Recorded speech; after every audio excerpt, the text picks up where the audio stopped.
یا موسیٰ، اے موسیٰ، انا لن ندخلها ابدا، ہم ہرگز کبھی بھی یہاں داخل نہیں ہوں گے، ما داموا فیہا، جب تک یہ لوگ اس میں ہیں، فذہب انت، بس جاؤ آپ،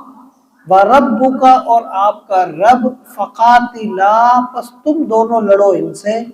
انا ہاہنا قاعدون، ہم تو یہیں بیٹھے ہیں۔ انہوں نے کہا کہ ہم تو یہیں بیٹھے ہیں، آپ اور آپ کا رب جا کے لڑو، ہم داخل نہیں ہوں گے بستی کے اندر۔ تو پھر جب انہوں نے بالکل انکار کر دیا اور اس طرح سے گستاخی کی،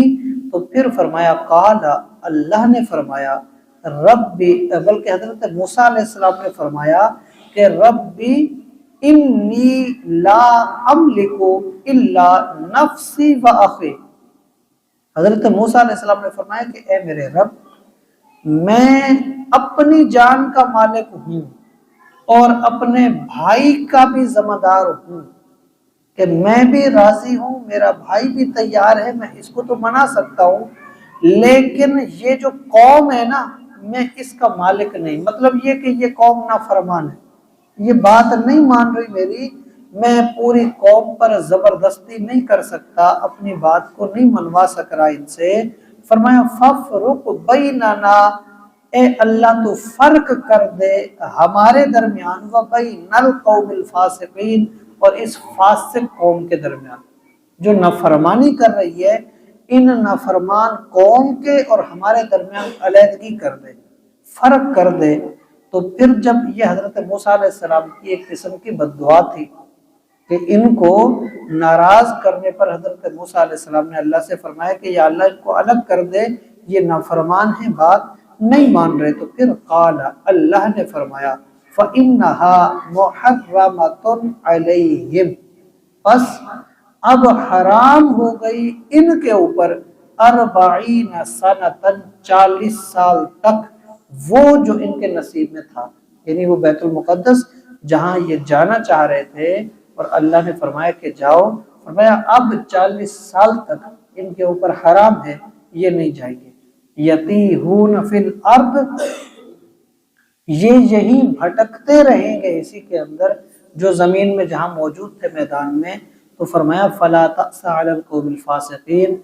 اب اے موسیٰ آپ اس فاسق قوم کے اوپر افسوس نہ کرنا، یعنی اب ان کے اوپر عذاب آئے گا، یہ بھٹکیں گے، پریشان ہوں گے، اب آپ ان کا افسوس نہ کرنا، کیونکہ یہ نافرمانی میں بہت آگے چلے گئے اور یہ کسی بات کو ماننے کو تیار بھی نہیں ہے۔ تو یہ اس واقعے کی طرف اشارہ، لیکن ان آیات میں بہت سارے مسائل ہیں۔ ایک تو یہی چیز کہ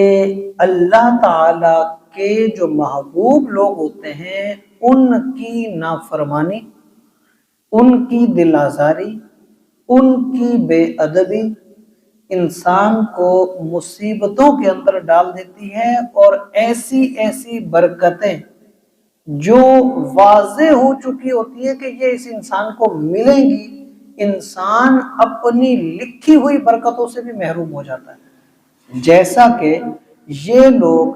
محروم ہوئے کہ حالانکہ اللہ نے فرما دیا تھا، وعدہ تھا کہ اللہ وارث کرے گا، تم جاؤ تو صحیح۔ جب انہوں نے حضرت موسیٰ علیہ السلام کو دل دکھایا اور حضرت موسیٰ علیہ السلام کو انکار کیا اور اس طرح سے کہا کہ آپ اور آپ کا رب جاؤ، ہم تو نہیں جا رہے، ہم یہاں بیٹھے، اللہ نے 40 سال تک ان کو محروم کر دیا کہ اب یہ نہیں جا سکتے۔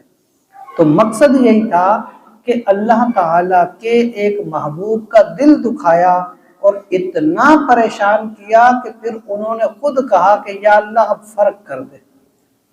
اس کے بعد یہ عالم ہو گیا۔ دوسری چیز یہ پتہ چلی کہ پہلے کی جو قومیں تھی نا، اپنے انبیاء کے ساتھ بہت دغے بازیاں کی انہوں نے، پہلے کی جو قومیں تھیں، لیکن اللہ نے اپنے حبیب کو جو جماعت عطا کی تھی،